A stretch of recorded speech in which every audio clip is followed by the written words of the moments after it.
everyone, and welcome back to another edition of the SBK Betting Podcast. A weekend to savour this weekend. Cheltenham, Doncaster, Fairyhouse, all in amongst our previewing as SBK are sponsoring 17 races in the UK and Ireland this weekend. So we have 5 for the price of 1 today. We are covering 5 races. There's so much going on this weekend, and with racing back in the Coles Bell to one side, we're really pleased that we've got some excellent racing action. But before we get into that, we come here off the back of another brilliant weekend for our top tipster, Tom Collins. 3 out of 3 last week. Oh So Grand at 15-8, Optician at 15-8, and L'Empresse at 8-11. And I think you'd have to have a heart of stone not to have been really hot warm by L'Empresse winning after so long off the track. But TC, quick word. Great weekend of tipping. You seem to be in a real rhythm at the moment, whether it's on the all-weather or all-over jump. So good place to be at the moment. Thanks. Yeah, we're firing on all cylinders. I actually updated my UK P&L last night. October was a terrible month looking back on it, but since then we've been firing. So I'm looking forward to this weekend. I'm going to be at Cheltenham as well, so hopefully we get plenty of winners. And I know you're going to be in Ireland. I will be. That's Ross Millar and Tom Collins are going to be at Cheltenham this weekend. So fans of the podcast, make sure you bring your autograph books. They will be there. They might pose for selfies.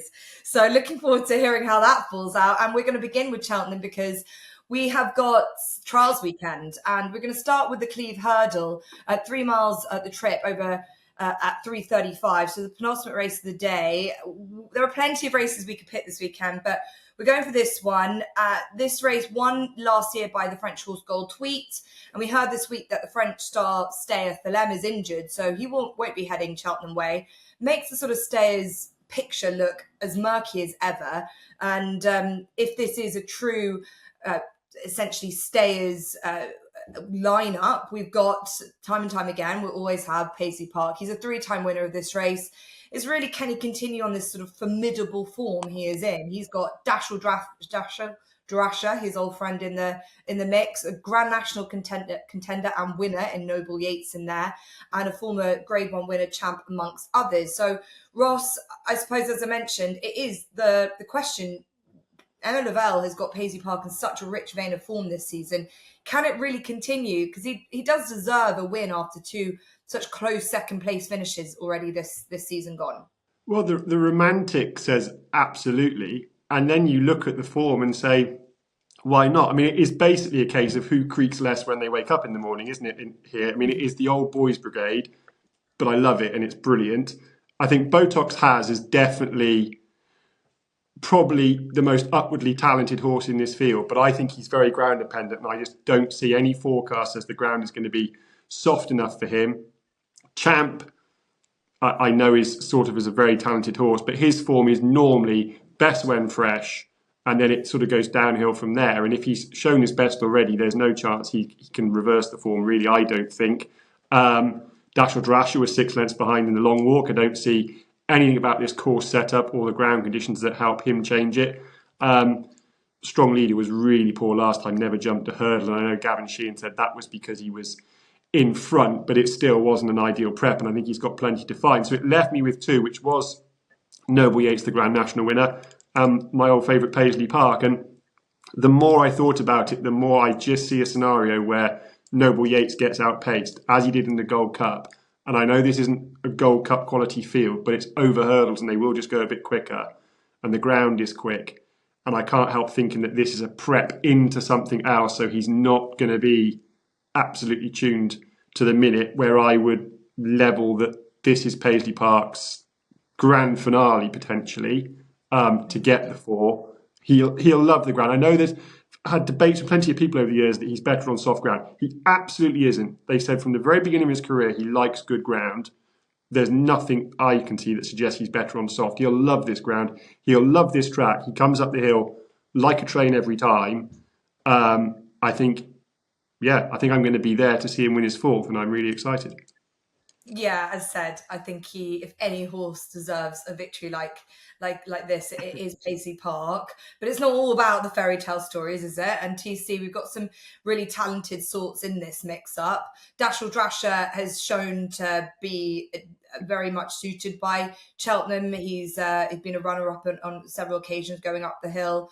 And Noble Yates potentially hasn't been seen to his best here, but we know that he's a real class apart. It's probably, considering some of the other races, a good betting race in that you've got holes to pick in a lot of them. So there probably could be some value around for some horses of real quality. And maybe Noble Yates, he's still got time on his side. He's just a 9-year-old. It's quite interesting. How do you see Harry Cobden trying to ride him? Is it just sort of as patiently as Tom Bellamy will be on Paisley Park? Because it's an interesting new jockey booking. Yeah, very much so. I'm really looking forward to actually Harry Cobden getting on Noble Yates. It's one of the best jockey bookings I've ever seen from him at Mullins, I have to admit. There are several jockeys that he does book that I'm not a fan of, but Harry is the best in England right now. There's no doubt about it. And the fact that he's been booked for Noble Yates is a huge tick in the box. To be fair, I saw this race exactly like Ross did. Paisley Park v Noble Yates, basically. But Paisley Park, as much as I love him, and obviously I'd be cheering for him as a neutral if he does win the race, I just can't bring myself to back him. And it's been the same scenario for the last 2 years. I haven't backed Paisley Park once. Yes, he has won the odd race in the last couple of years, and I maybe have looked foolish, or maybe, gone back and thought, why didn't I back him that time? But he just seems to run very in and out. I know this year he's been very consistent. He's actually not hitting the flat spot as he was in the last couple of years as badly as he has been doing. And last time up, he was pretty admirable in defeat, finishing second. I just feel like this division needs that new face. I've said it time and time again when we've come to staying hurdles.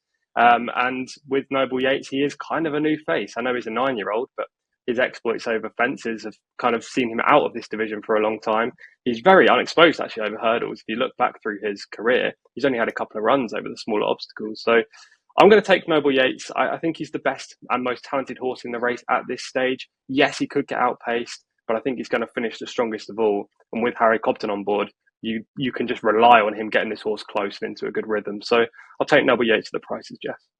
Yeah, a judgment of pace, Harry Cobden definitely has in a race with a setup like this. Noble Yates is slightly the joker in the pack for me, but I'm with Ross. I'm Paisley Park, a horse that I think Emma Lavelle's managed to work out perfectly. I don't know if it's necessarily the timing in between the races, although he did come into this race this time last year off the back of that sort of surprise win at Christmas, and then he just wasn't good enough really and he was beaten quite clearly by Gold Tweet, who's much the better horse. So, well, let's see. Can this fine vein of form continue on for him? Can he get just another win to his name? Because it does. It might just be the last one in a sort of a good way to end off his career. He's a veteran at this stage at the age of 12. But myself and Ross for Paisley Park. TC is with Noble Yates. That's really coming up to nearly the end of the day at Cheltenham on Saturday. We've got racing beginning at 12:05. We've got a match-up between Sir Gino and Burdett Road. And then a few races after that, we've got what really is the feature. It's the Cotswold Chase, the Grade 2, 3 mile, 1.5 furlongs. And this, in years gone by, has been seen as a real Gold Cup prep race. We've seen some good horses without any absolute, standouts, any absolute real Grade 1 horses. I know Frodon won this in 2019, but Santini, Native River in 2021, they've been good horses, but I wouldn't say that we've seen an obvious Gold Cup certainty come out of this, or have we, or will we? Royal Pagaille, I think he's been unlucky that he's had to end up here. He was meant to be at Haydock, but that was called off. He'll continue on. Venetia Williams and Charlie Deutsch's march towards the Gold Cup now that L'Impresse is firmly thrown his hat into the ring.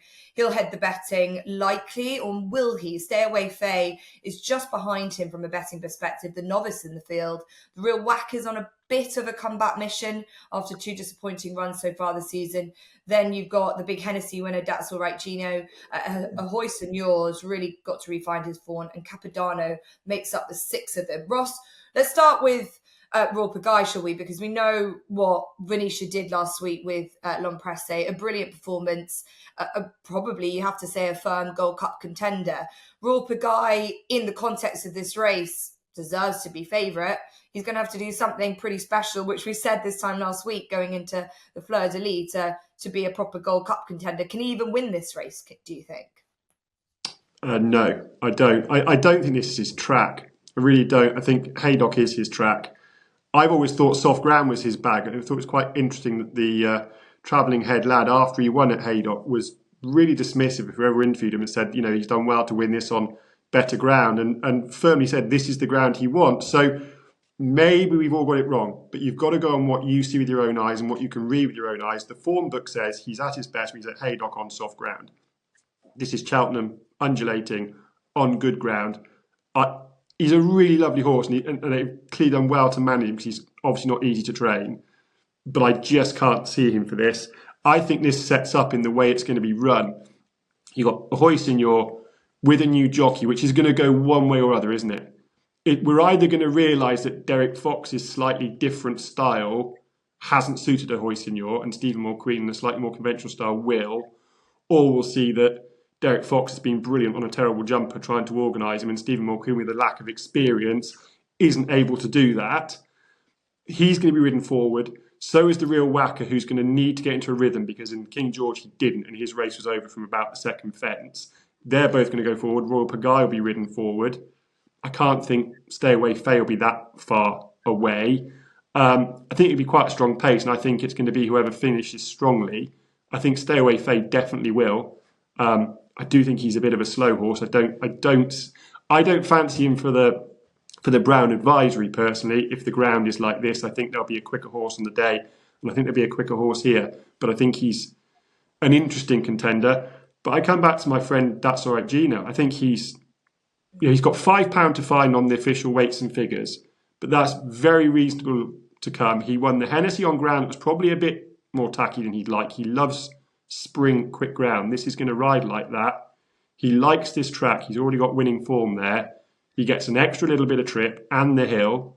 He's got Gavin Sheehan riding out of his skin. And I think he'll just ride him probably, I hope for my heart rate, not as far back as he did in the Hennessy, but I think he'll sit off them and try and pick them up coming down the hill and go and win his race going to the last. And I think he's got everything going for him. And I don't think this is a horse that's going to then go on and challenge in the Gold Cup. So I think he's going to be ready for this, because I think this is the Gold Cup for him. I think Stay Away Faye is probably his Gold Cup is the Cheltenham Festival. So if they're coming down to the last, I think That's All Right Gino might just be slightly more cherry ripe than Stay Away Faye. So I'd be with him, and fairly confidently so.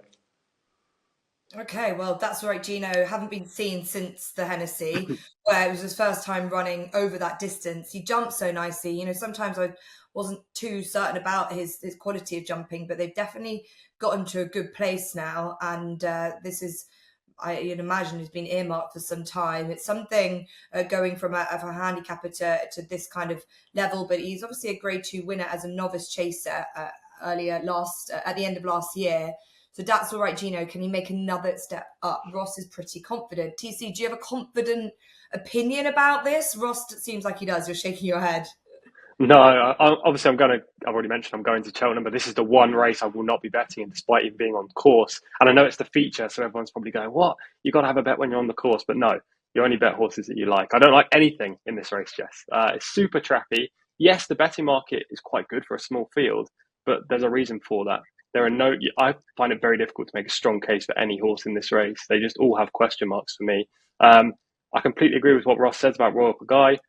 He deserves to be favourite, in my opinion, on form, but he's 4 from 4 at Haydock. His best efforts come there. And actually, if you go back through his CV, he hasn't run within £6 of his Haydock peak RPR of 174 anywhere else. So maybe Royal Pagaille won't be seen to better effect. Stay Away Faye is the real improver, but I don't think that's factored into his price. I think he should be a bigger price because he hasn't really proven it yet. He can improve and win this race. But as I say, he's not value at the moment. I can't back the real whacker. This season so far, he's been really poor for me. He hasn't shown that main asset again, which is his jumping. When he gets jumping again and can get into a rhythm, then maybe we'll see him in better light. But who knows if that's going to happen this week. That's All Right Gino. I respect him, definitely. But he's taken a big step up in class, and I don't love his jumping, which is ironic because if I was to put a selection in this race, it would be a Hoisinor, and his jumping is absolutely terrible at the moment. But he is the value in the race around 15-2. He's a proper horse. He goes well at Cheltenham, albeit he is at his very best at Aintree in the spring. He does perform well here. He was running fine last season in a couple of big races at one at the festival and one at Cheltenham. So a Hoisinor would be my play, but I'll save the bet on him until Aintree. Yeah, a Hoisinor winner of this race last year. where he just got into such a good rhythm. And I think that's the thing with him. I say he got into a rhythm. He wasn't always perfect, but he got into a much better rhythm than he has done at all this year. And I think this is obviously what has come about with the jockey change, trying to really get the confidence back into a hoist and yaw, because I think form is temporary and class is permanent. You always hear that. And if the horse is good enough that we've seen in the past, you can't just totally go from where he was and where he left off last season to where he is now. So a hoist and yaw, can he come back to his very best? It's a bigger ask here in a race with horses in such good order, but potentially that's probably a bit like the Real Whacker. You've got to keep that they will find their opportunities, and I think when it's where jumping has let them down, it might not be that we've just seen them at their true effect.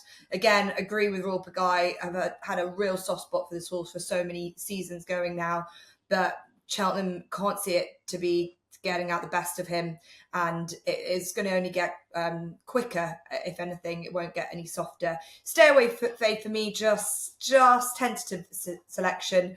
He comes into this with heaps of confidence. You can imagine Harry Cobden will be.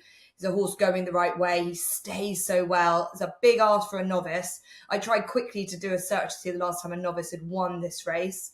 I couldn't really find anything in the last 10 years. But so Stay Away Faith will have to be pretty good. But Paul Nicholls is no slouch when it comes to making the best decisions for his horses, and he feels Stay Away Faith can compete at this level at this early stage in his novice chasing career. So I'm happy to take that confidence. So Stay Away Faith for me, slight tentative a hoist and yaw for TC, but very confident about That's Right Gino for Ross Millar. So we'll see how they'll be doing when they face each other off at Cheltenham when it gets to around about 2:00 on Saturday. We need to get some sort of video footage. You've got to film yourself or whatever at some stage, because that happened to me when Jerry Colon got beaten at the Cheltenham Festival. The whole reaction got filmed, and I will never live it down. So we'll see if we'll be able to get some eyes on you guys when it gets to Saturday. We're moving from Cheltenham, where we do have obviously the rerouted Clarence House. We've got some fantastic races on.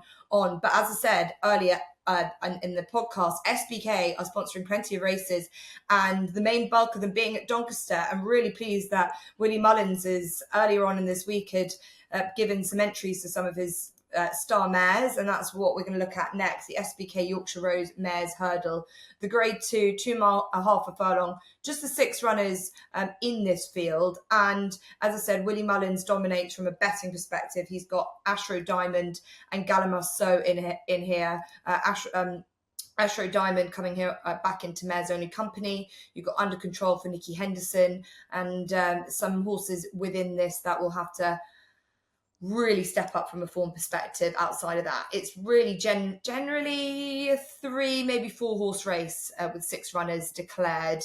I'll go Ross. We'll go back to you first. Ashrow Diamond, you got to feel like this mare is progressive.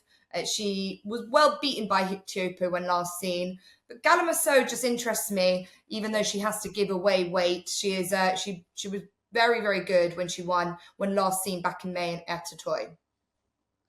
Yeah, they're 2 talented mares, aren't they? It'd be nice to know if the cousins have decided what happens after the formation. That would be insightful, I suppose. They're evenly matched, and TC didn't have a strong opinion on the Cotswold Chase. I really haven't got a strong opinion on this, and I won't be having a bet in it.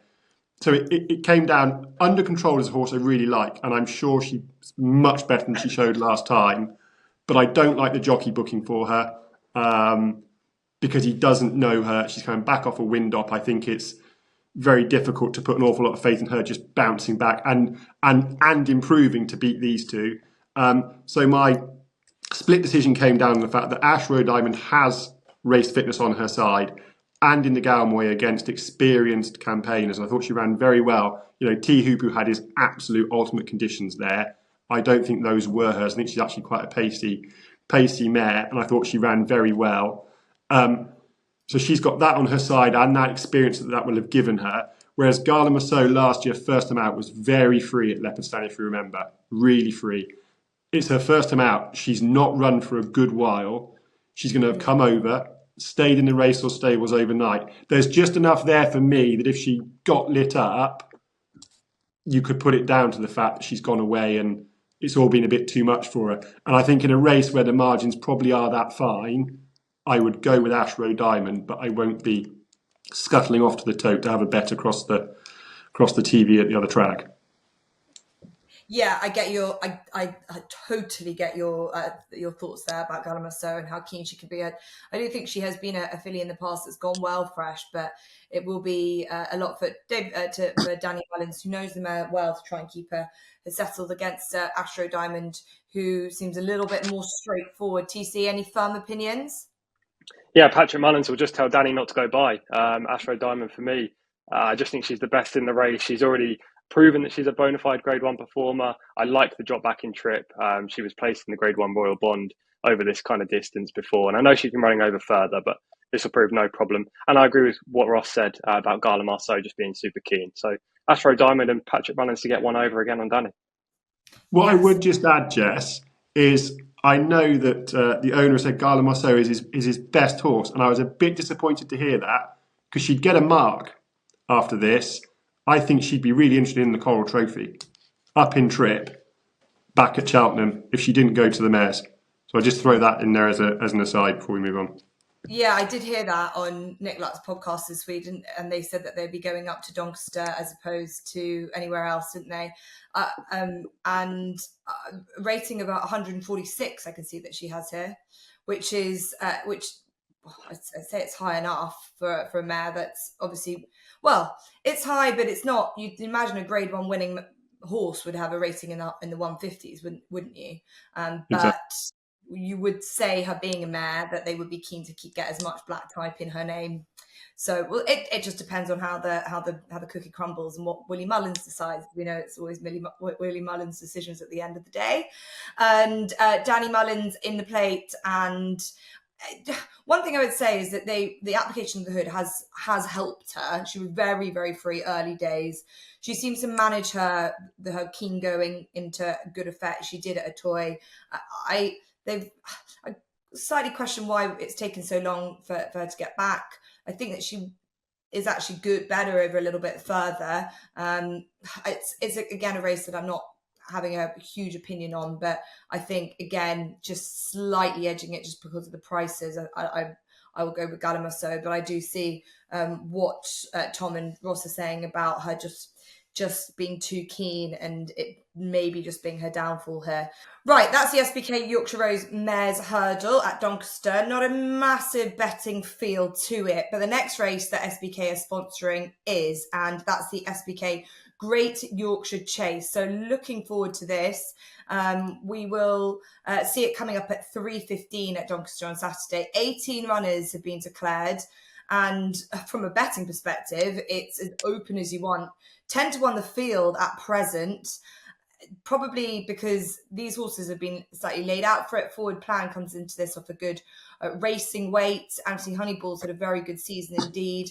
Mr. Coffee is in there at a short enough price for a horse that doesn't ever want to win. But Darryl Jacobs on board for Nicky Henderson.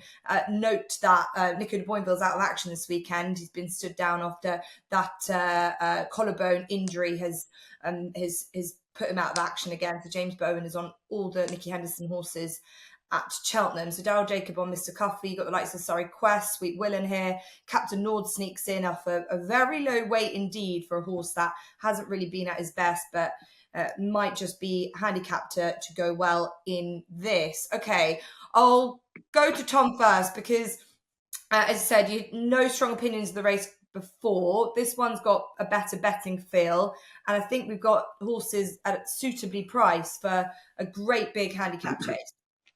Yeah, this is a great race for a bet. There's no doubt about it. Forward Plan is the favourite right now, but I think he's beatable. So, there's a wide open look. There's extra places up for grabs with the big field. And you're about to mention the offer that SBK have as well at the end of this piece. So definitely a race to get involved in. You can obviously make a case for plenty, but I really like Sail Away in here for Dan Skelton. Around 14-1. Dan had a brilliant Saturday 2 weeks back when he had six winners, I think it was. And hopefully that form can carry on. Obviously, last week was a complete write-off with jumps racing. So fingers crossed it does for him. Sail Away is desperate for good ground. That is the key. to this horse. It's just why we haven't seen him all that often this season. He's only run twice. Now, the going is currently good at Donny. There is some rain forecast today on Thursday. We're filming this at around midday and it's due this afternoon. But there's a strong breeze expected on Friday and that should dry the ground back out, if they get any rain today, that is, back to good. So I anticipate we're going to get good ground here. Sail Away is a very good 3 mile chaser on good ground. So he gets all his ideal conditions in this race. In fact, his form figures in 3 mile or 3 mile 1 furlong chases on good ground read 2-3-1-1. Now, the most recent of those came at Ayr back in April. He smashed Forward Plan by 11 lengths in that race. Forward Plan reopposes, as I say, a shorter price, actually half the price that Sail Away is. I think he's actually as short as 6-1 right now, and Sail Away's 14s. Yet he's only £1 better off, despite the fact that Sail Away beat him 11 lengths that day. So I expect that form to be confirmed, which suggests that Sail Away is the great value bet in the race. Yes, Forward Plan did beat Sail Away last time, but there was give underfoot. It also turned into a bit of a flat race because half of the fences were doled off.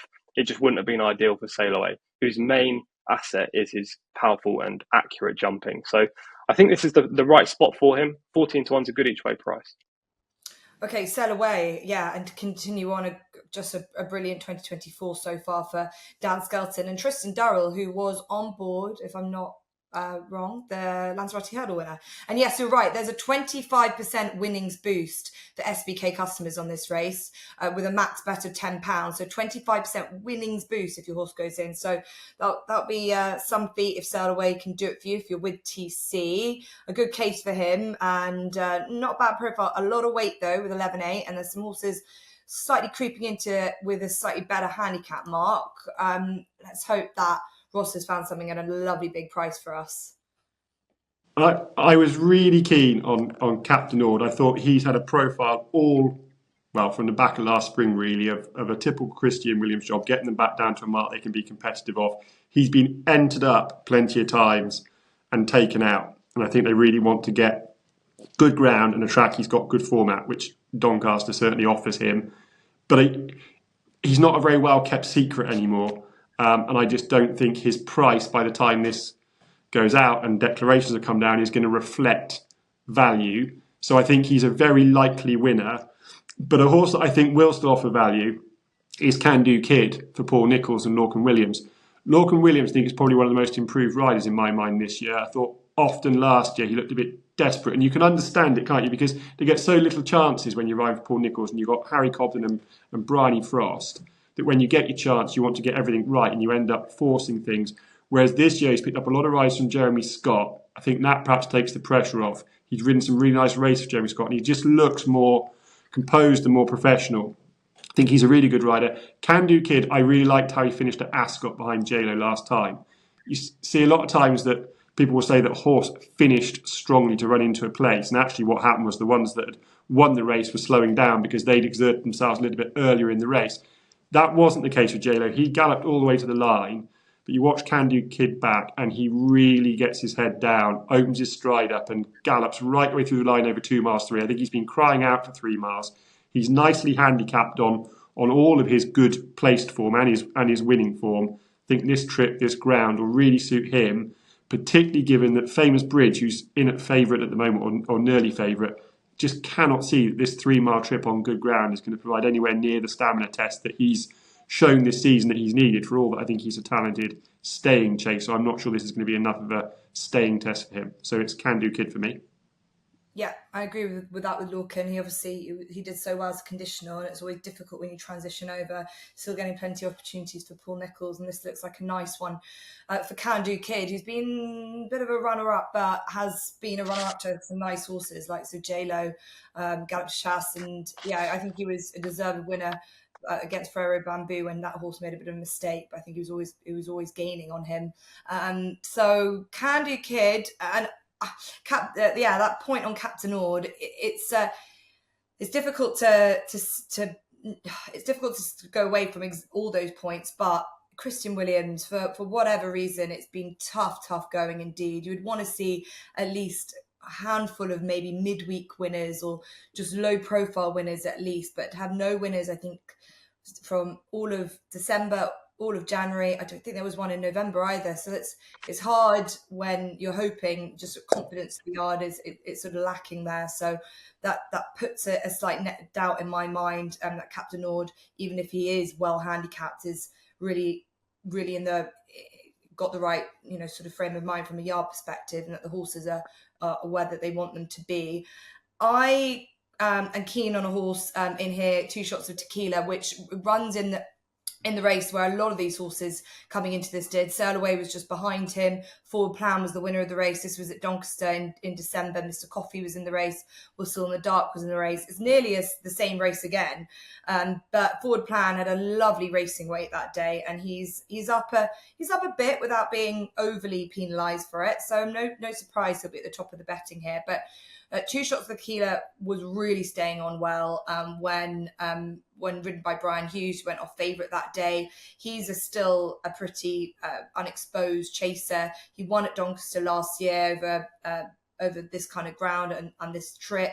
He's definitely in the same way that Can Do Kid is. He's sort of a stayer on sort of better ground, and I think it will see the best in him, and hoping that without going up at all in the handicap, he can put another big bold run into him, and he won't be 11 to full favourite like he was last time. Hoping he'll be around 12 to 1 or 10 to 1 or so.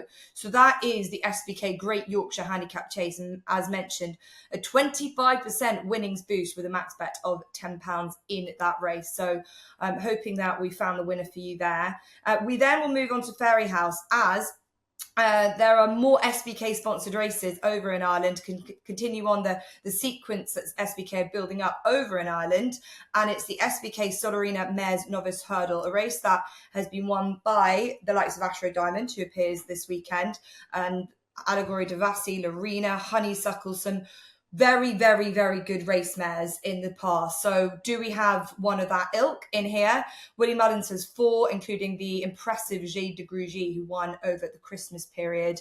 And there wasn't, and I was thinking that there might be a more of a stronger contender from Gordon Elliott. He's got Miss Augusta, and Henry de Bromhead has got Look to the West, who is a winner of her maiden hurdle. So who should I go for? Anyone got a big opinion here? And then I'm gonna start with you first.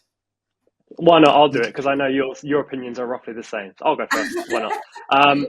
Willie Mullins has won 8 of the 13 renewals of this race since its inauguration back in 2011. You've listed a few of his winners there. He tends to target some good mares at this race. There's no doubt about it. And I imagine he's going to extend his streak.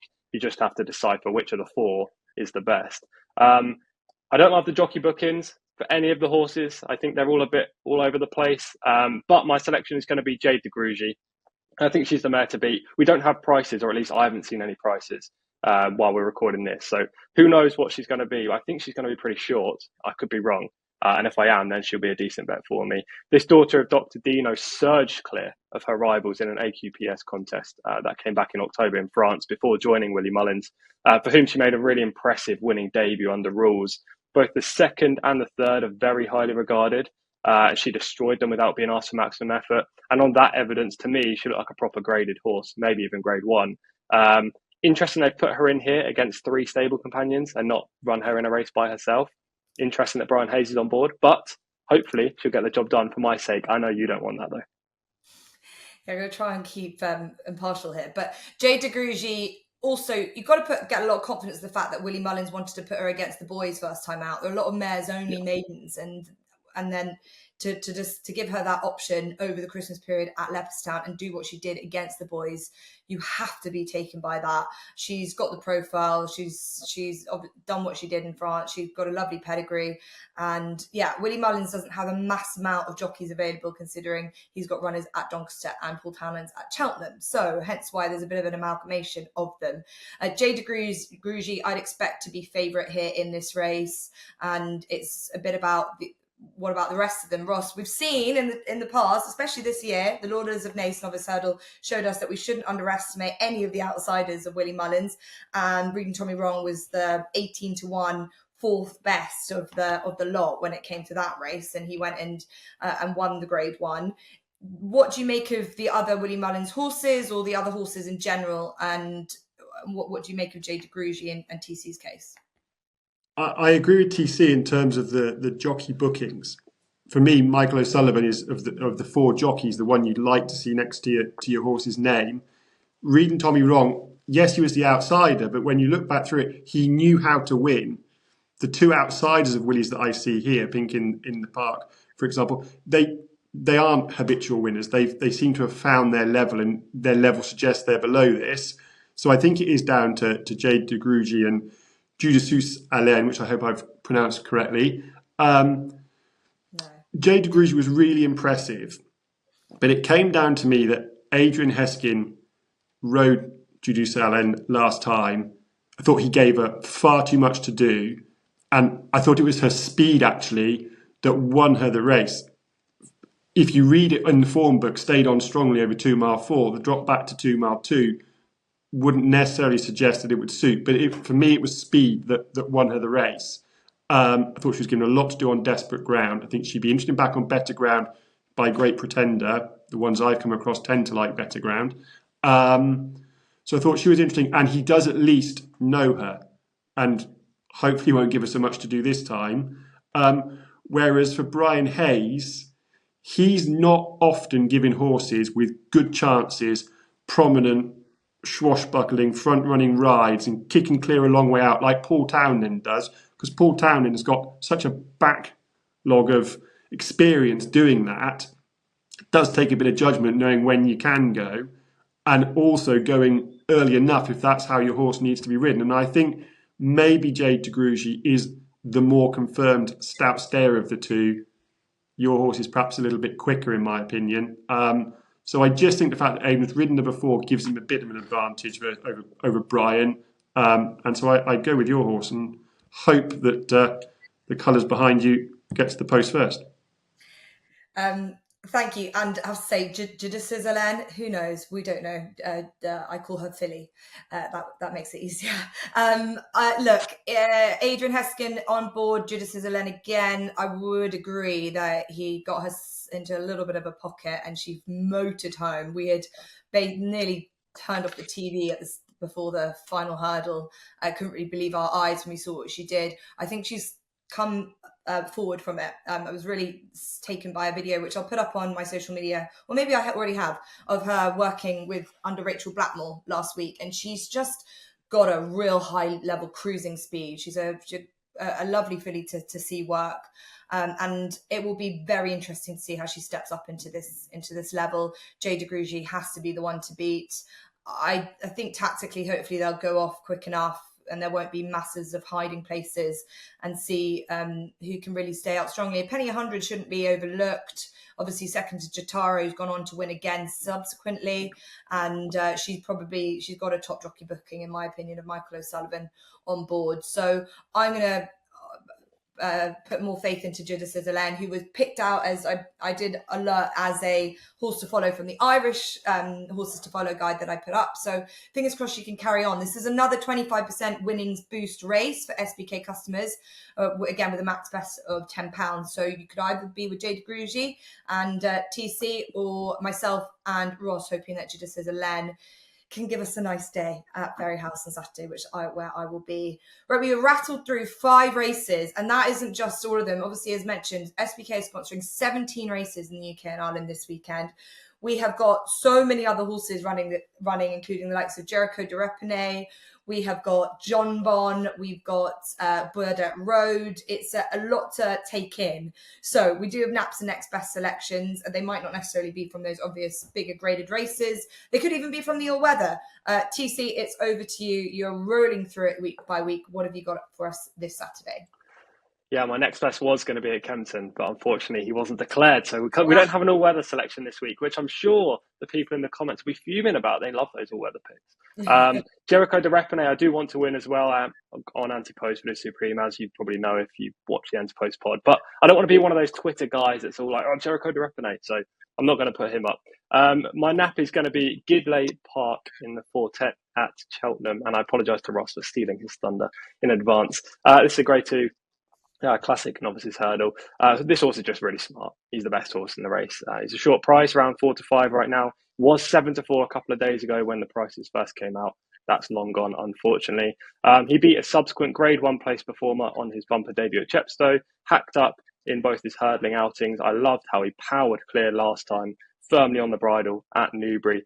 His hurdling also improves dramatically as the race went on, which I think is the key to him. Like, if there was one issue I'd have, it's that he's not accurate or fluent over his hurdles, but he kind of put that to bed in the latter part of that Newbury race. Clearly boasts a huge engine, has size and scope, should love the ground. Gidley Park is my nap in the 410 at Cheltenham. My next best is going to be a horse we've already covered, and that's Noble Yates in the 340 at Cheltenham, the Cleeve Hurdle. I've already gone into detail as to why I like him, but just to sum it up briefly, Emmett Mullins has booked Harry Cobden on a horse that I think is a new horse on the scene in this kind of event. Only had 2 hurdling outings in his career. We know him for winning the Grand National, but he has more than enough speed to factor into this race. And last time up, he ran over 2.5 miles, steps up to 3 miles that would definitely suit. So Noble Yates, 340 Cheltenham is my next best. Okay, thank you to Tom. Gidley Park, right at the end of the day at Cheltenham, and we've also got. Excuse me. Let me do that again. Okay, thanks, Tom. Gidley Park in the 410 at Cheltenham, and Noble Yates 335. So I imagine, Ross, by the end of the day, you and Tom might be not too far away from each other, hoping that Gidley Park either getting you out of trouble or adding to what's already been a fine day, because I know you like this horse as well.